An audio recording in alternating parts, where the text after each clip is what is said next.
This video is brought to you by Envato. Have you ever wanted to create your own stylized character in Blender but had no idea where to actually start? Well, in this video, we're going to simplify the process by breaking character design down into 5 beginner-friendly fundamentals whilst building this cute frog character from scratch.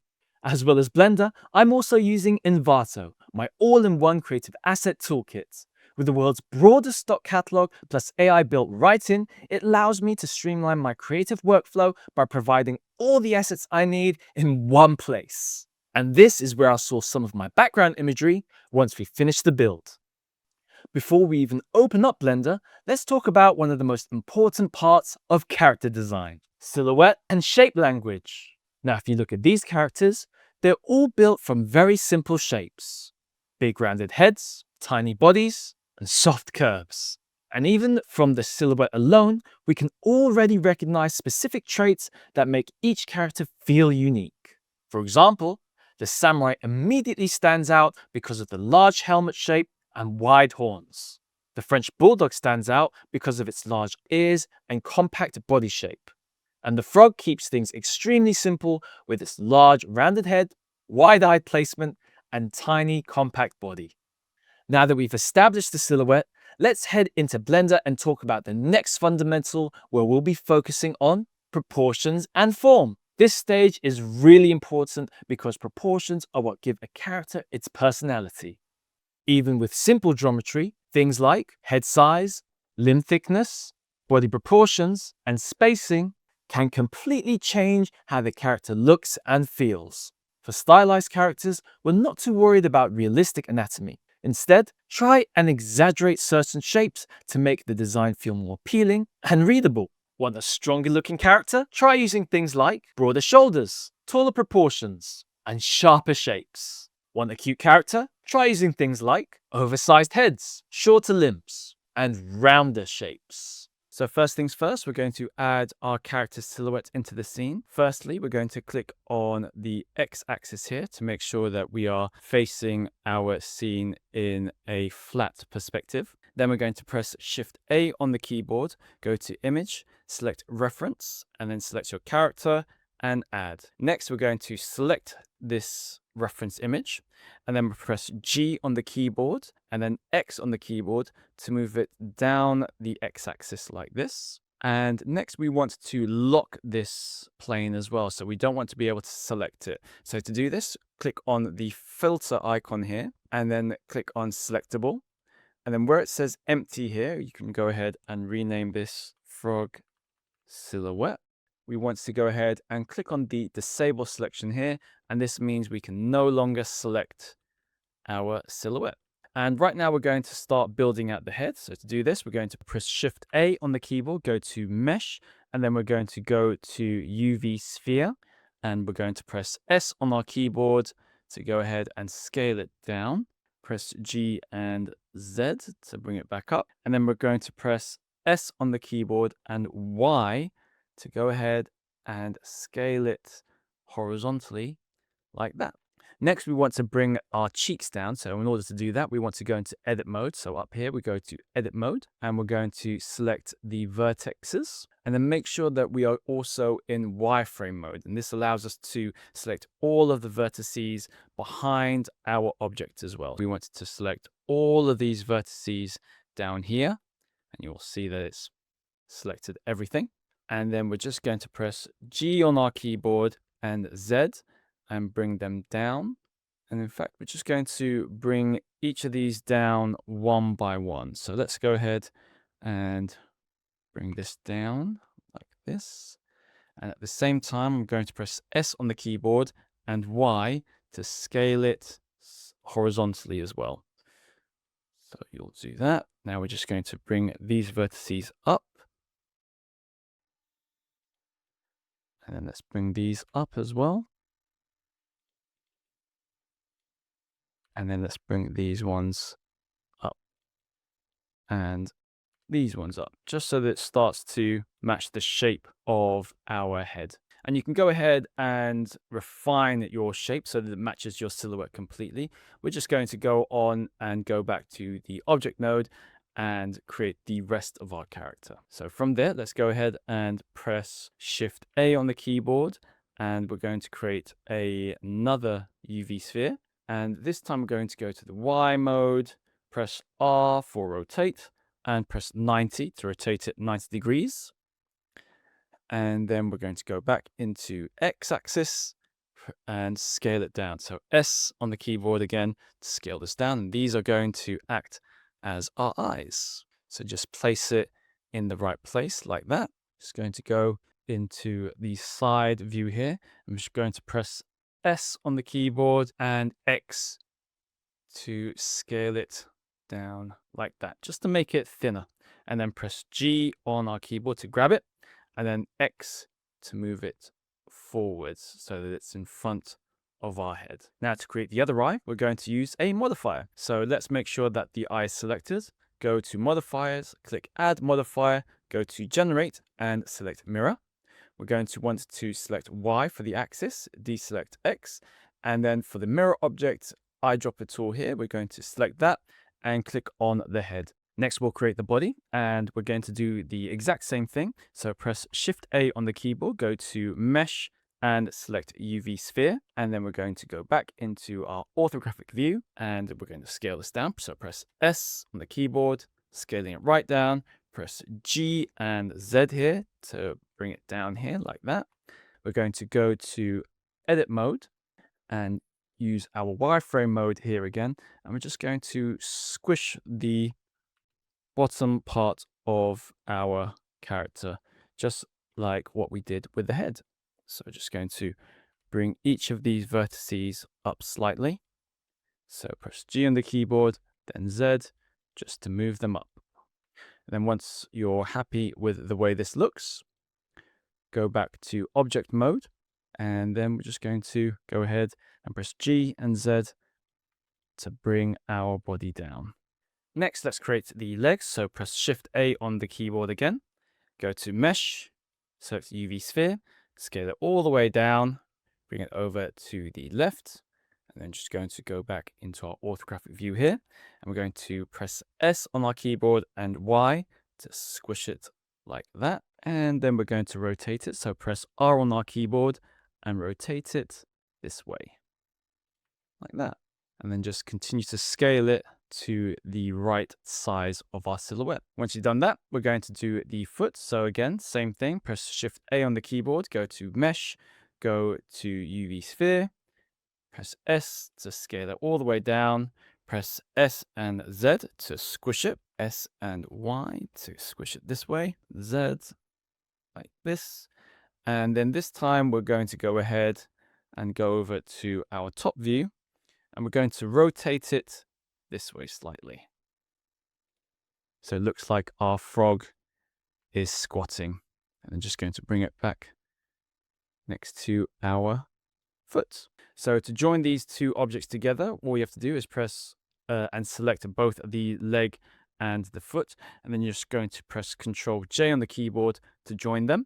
And then we're going to add a modifier here again. So generate, go to mirror, select the Y-axis, and mirror using the body, like so. Now for the arms, we're going to use a cylinder. So press Shift A on the keyboard, go to Mesh, select Cylinder, and we're going to bring the vertices down to about 20. Then we're going to scale this down as usual, bring this in front of our character, and let's go ahead and go this way, scale it down, make it thinner, press S on the keyboard and Z to scale it back up.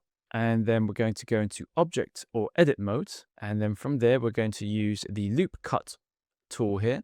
Make sure that the number of cuts are set to a fairly high number, something like 6. The more numbers you've got here, the more we can bend our arm. And we're just going to go ahead and click on our arm like that. And then go back to object mode, rotate it, and put it in place. So let's go ahead and bring it over to this side here. And then we're going to go back to edit mode.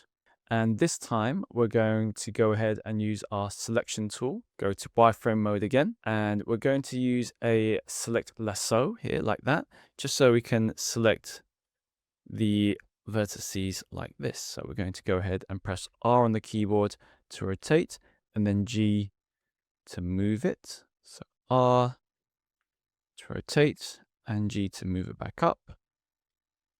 R to rotate, G to move, R to rotate, G to move.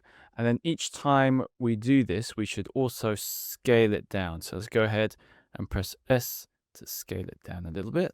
So each time, so we can taper our frog's arm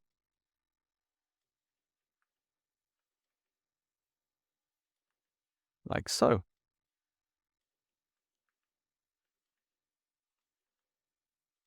So R to rotate and scale down like that. What we'll do from here is press X, and let's go ahead and scale it up ever so slightly, and then let's rotate it this way. Now for the shoulder, let's go to edit mode, select inset faces, and then make sure that we've got our face selection selected. We're just going to select the shoulder part of our arm, and then press and hold using our mouse button like this. And then we're just going to go ahead and press the G button to bring it up.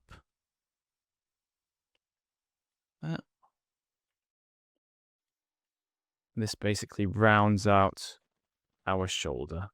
Next, let's go ahead and create the hands. So press Shift A on the keyboard, go to Mesh, and let's create another sphere.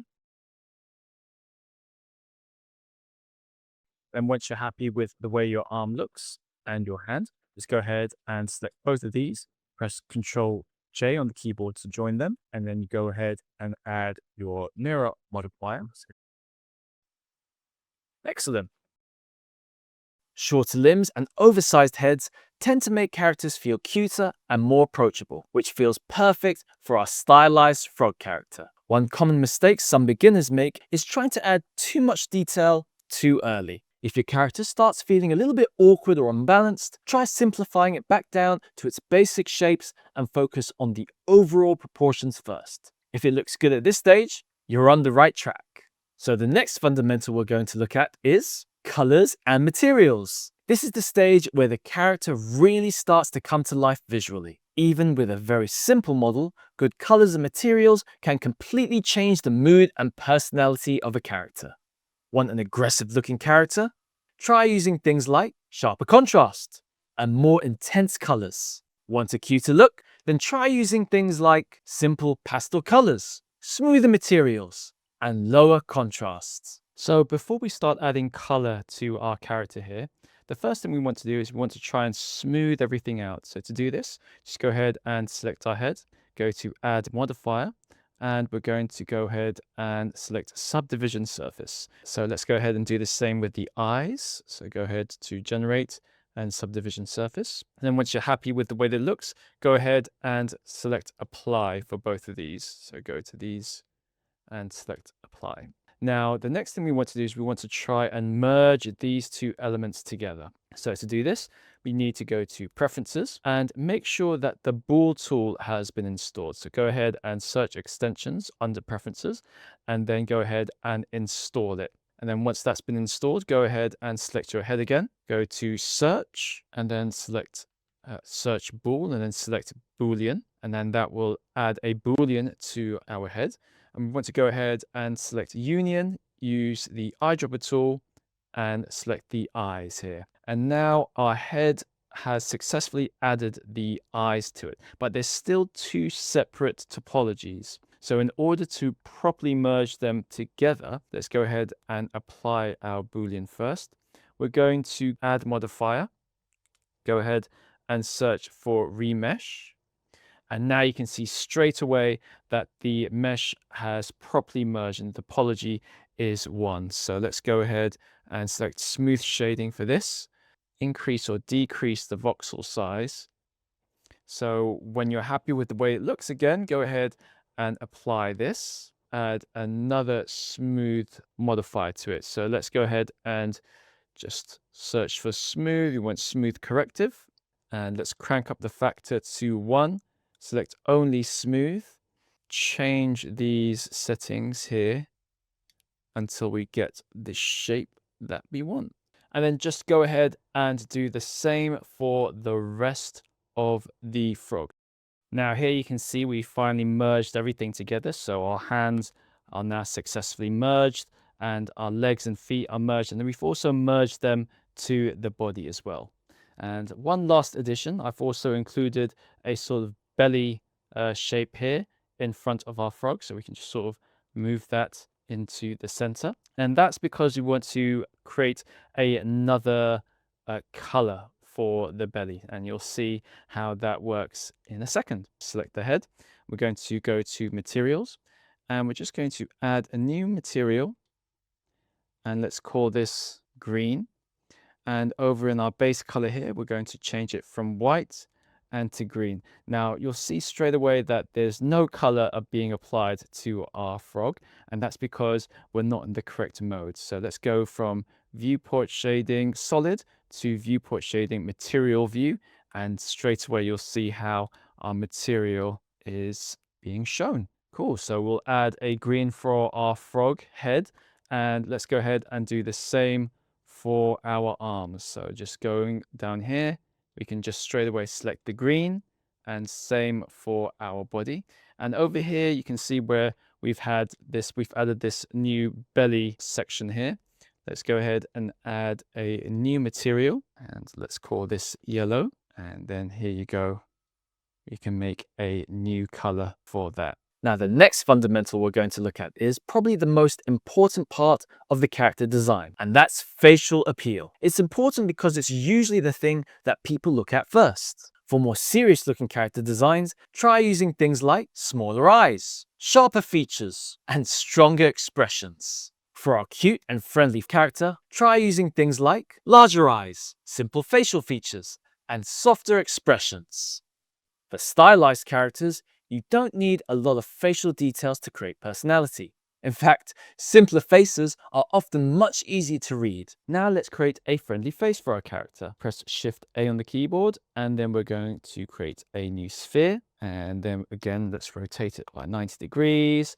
And we're going to scale it down, and we're going to squish it like that. Bring that into position. Scale it a little bit more. And we're going to make it just a little bit skinnier. So press S on the keyboard and Y like that. And you can see we've got one eye like so. Just bring it inside the eye. And then if you want, we can go ahead and create a new material for this. Call this eye. And then let's make this a dark brown color. And then once you're happy with that, let's go ahead and go to modifier, generate, and we want to create a mirror. Go to the Y, click on the eyedropper tool and select the head. Next, let's go ahead and create the mouth. Press Shift A on the keyboard, select curve and Bezier. And we're going to go and try and find this. So press G on the keyboard, and then here we go. We've got our curve here. Let's go ahead and press R90 to rotate it. Go to the Y-axis, press R90 to rotate it again, and then go over to X to see what we're looking at. Now, the colors are making it a little bit hard to see, so let's go back to our solid view here. And we're just going to go to edit mode. And here you can see that we can now change the way our curve is working. So we're just going to create half a mouth here. So let's go ahead and do that. So once we've done that, go over to the data, object data properties here, go to geometry. And from there, we're going to go to depth and add some geometry to it. So you can see straight away, we've got a mouth here. Go ahead and click on fill caps. And from there, let's add a color to this. So again, create a new material. Let's name this mouth. And this time, let's go ahead and make this full black. From there, go to modifiers. Let's add a mirror modifier here. And then to join this mouth together, just press G and then bring it together like so. So another mistake some beginners make at this stage is eye placement, either making the eyes too small or placing them too close together. If your character isn't feeling cute or approachable like the way you want it to, try making the eyes slightly larger and increasing the spacing between them. The final fundamental we're going to look at is lighting and presentation. This is the stage that really helps sell the final character. Even a simple model can look polished and professional with good lighting and presentation. Now for the lighting, we're just going to add a simple setup for our character. To do this, we want to go over to our rendered view here to add a light. First one we want to add is Shift A, go to lights, and we're going to select sun. And if we go over to our sunlight here, let's go over to the data properties. We can add a color to our sun.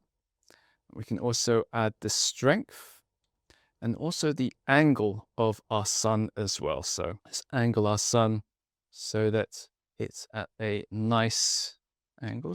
And we can see a little bit more of our frog here. Next, what we want to do is we want to add a key light. So to do this, let's go ahead and press Shift A on the keyboard.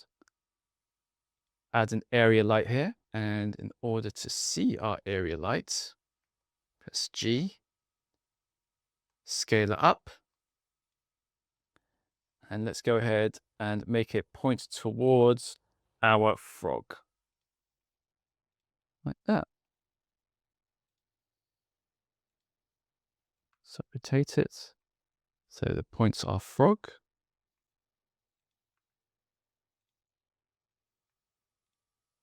And again, we can increase the power and change the color of our light, like so.